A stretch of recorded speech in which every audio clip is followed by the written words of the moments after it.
Welcome to Brian Ing doing his thing. Today I am going to show you the two towers in Tokyo. I want to travel light, go around town with the light camera just to unburden my back a little. I have to do a little voiceover on top of some of the stuff that you're going to about to see.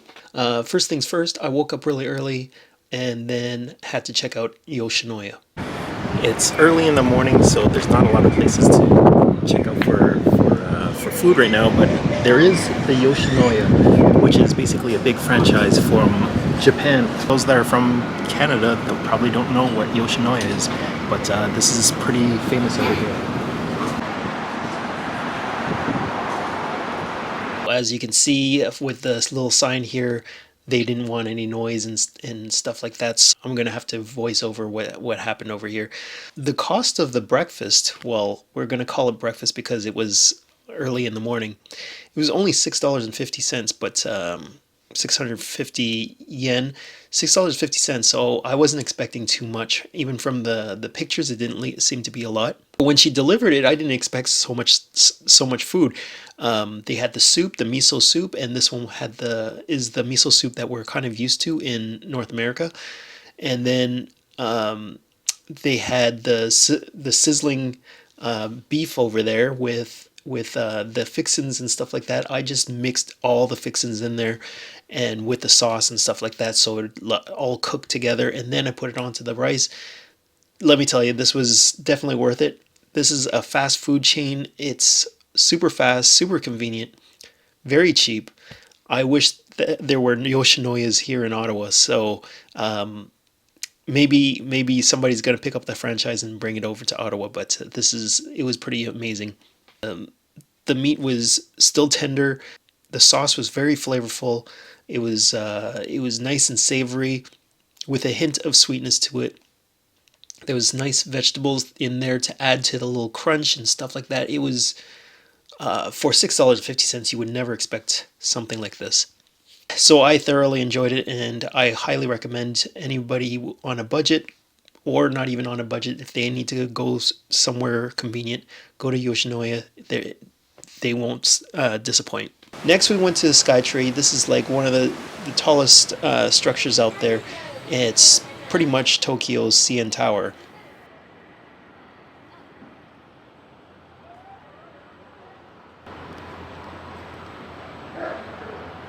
That's the Skytree, everybody. We're gonna go all the way up. This thing was super fast going up. There's 4 elevators, 2 to go up, 2 to go down. Each elevator is represented by a season. This place is packed. It's super packed with tons of kids and tons of tourists and stuff like that. It takes you a little while to get through the line and up the elevator and all that sort of stuff. But they're very efficient. They know how to get everything done really fast. Disney's like pretty much everywhere in this one. And there's also some other characters and stuff like that I'm not too familiar with. Next up is the Tokyo Skytree Temple Galleria, floor 445. The aesthetics of the whole thing, that it's like a panorama throughout the city, so you can see the whole city in 360, is probably the tallest structure there is because you don't see anything above it. Wow, is this ever Disney-fied? I don't know if you're getting this, but it's pretty damn high up here.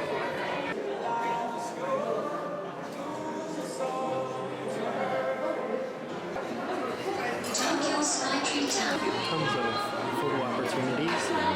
There's a lot of little things there as well, like things to take pictures of.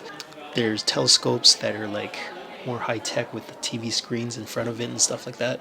And of course, you have to have the glass floor. Every big structure has a glass floor. Warning is broadcast throughout the premises. If an earthquake early warning sounds, please prepare yourself for strong shaking. Elevators will stop on the nearest floor. If they do, please. I don't know if you heard that, but basically there was an earthquake that earlier that morning.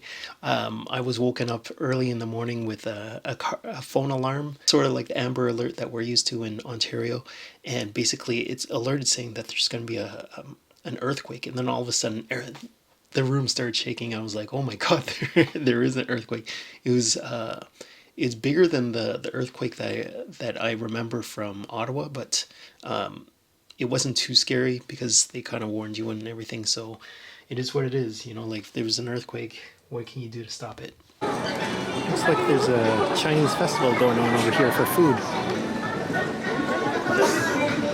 That I love.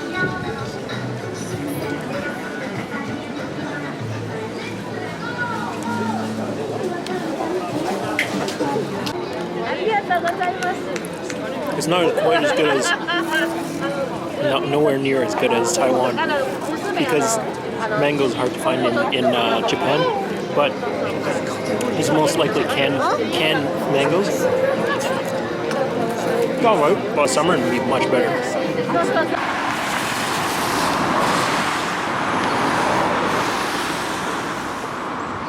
Not to be outdone, but this is Tokyo Tower. When I got to the Tokyo Tower, I didn't think it was going to be as popular because everybody always wants to go to the biggest structure. This is not the biggest structure anymore. It used to be, but and it even shows with like a lot of buildings are starting to cover up the vantage point of what Tokyo Towers used to be able to see.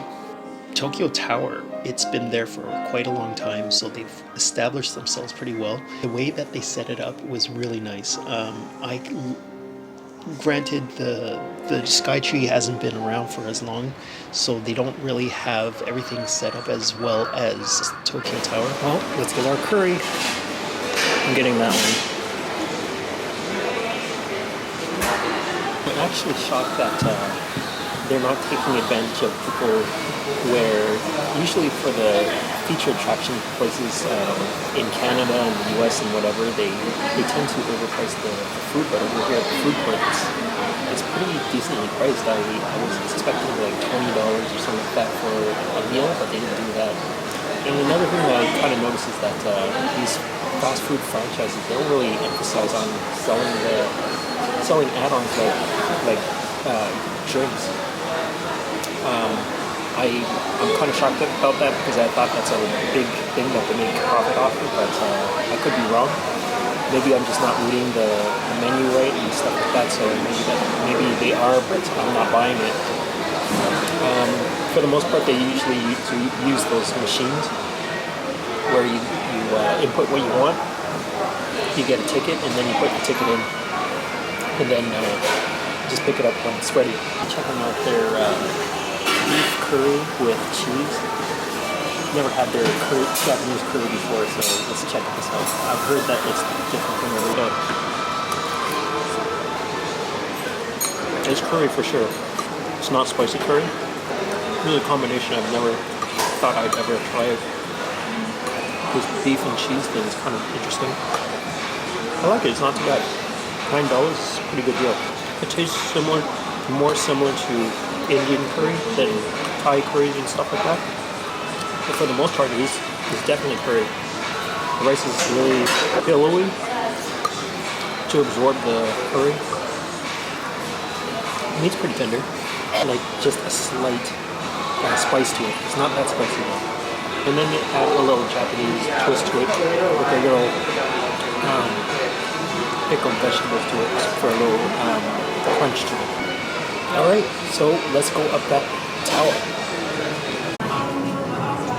No lineup too. $30, just like the other tower. Love miniatures. They're both $30 to get in, but Tokyo Tower gives you so much more. You get in there, and they treat you more like old school luxury.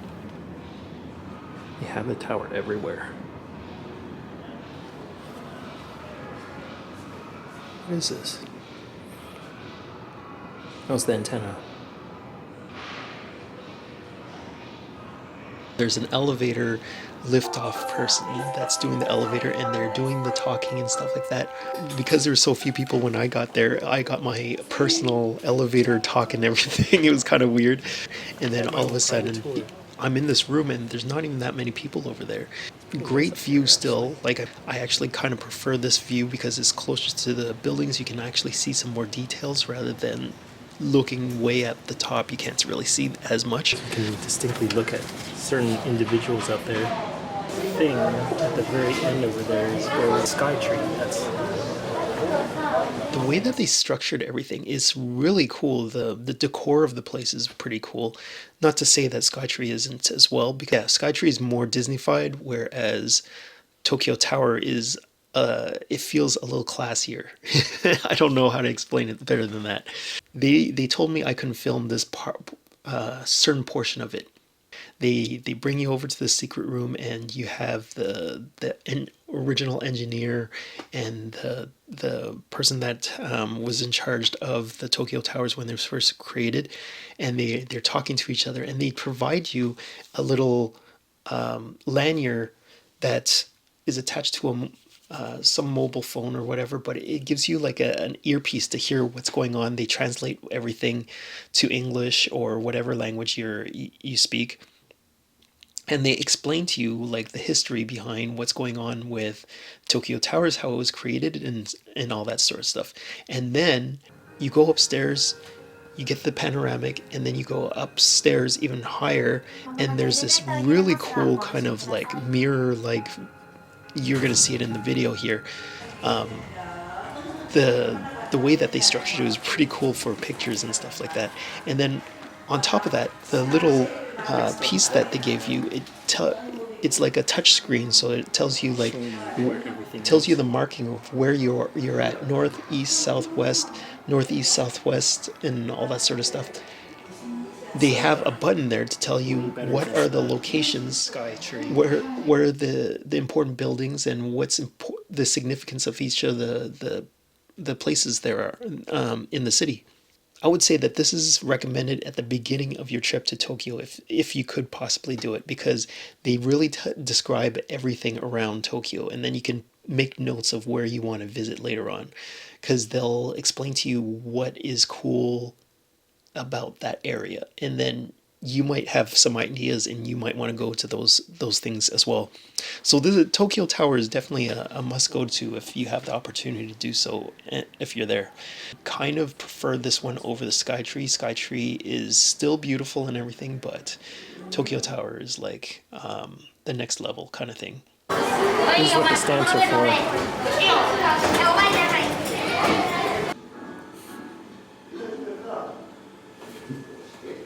Whoa. The one last thing that I had to show you before closing it off, and the image. This is what they give you over there. This is an extra $15 for this, but I couldn't have it without it would kind of look weird without this thing. This is free though. They did their work, so they had to reward them a bit. They also give you a postcard, but I don't know what's going on. Maybe Ed Sheeran has some sort of deal with Tokyo Towers or something like that, but everything at Tokyo Towers had to do with Ed Sheeran. Or when I was getting back to my hotel, I went to the grocery store, and then I noticed that the strawberries were $4 for a little carton. Now I have to retract what I said about the last video and say, yeah, those strawberries are overpriced. Or maybe because they're store manufactured, like over manufactured strawberries, they don't taste the same. I don't know. Oh my God! Somebody comment below to let me know whether those strawberries are worth it or not. All right, so I hope you guys enjoyed this video today. It's a little unorthodox format, but I think all these videos are going to be a little unorthodox in the way that they're going to be made. So I hope you guys have a great week, and I'll see you guys in the next video. Bye.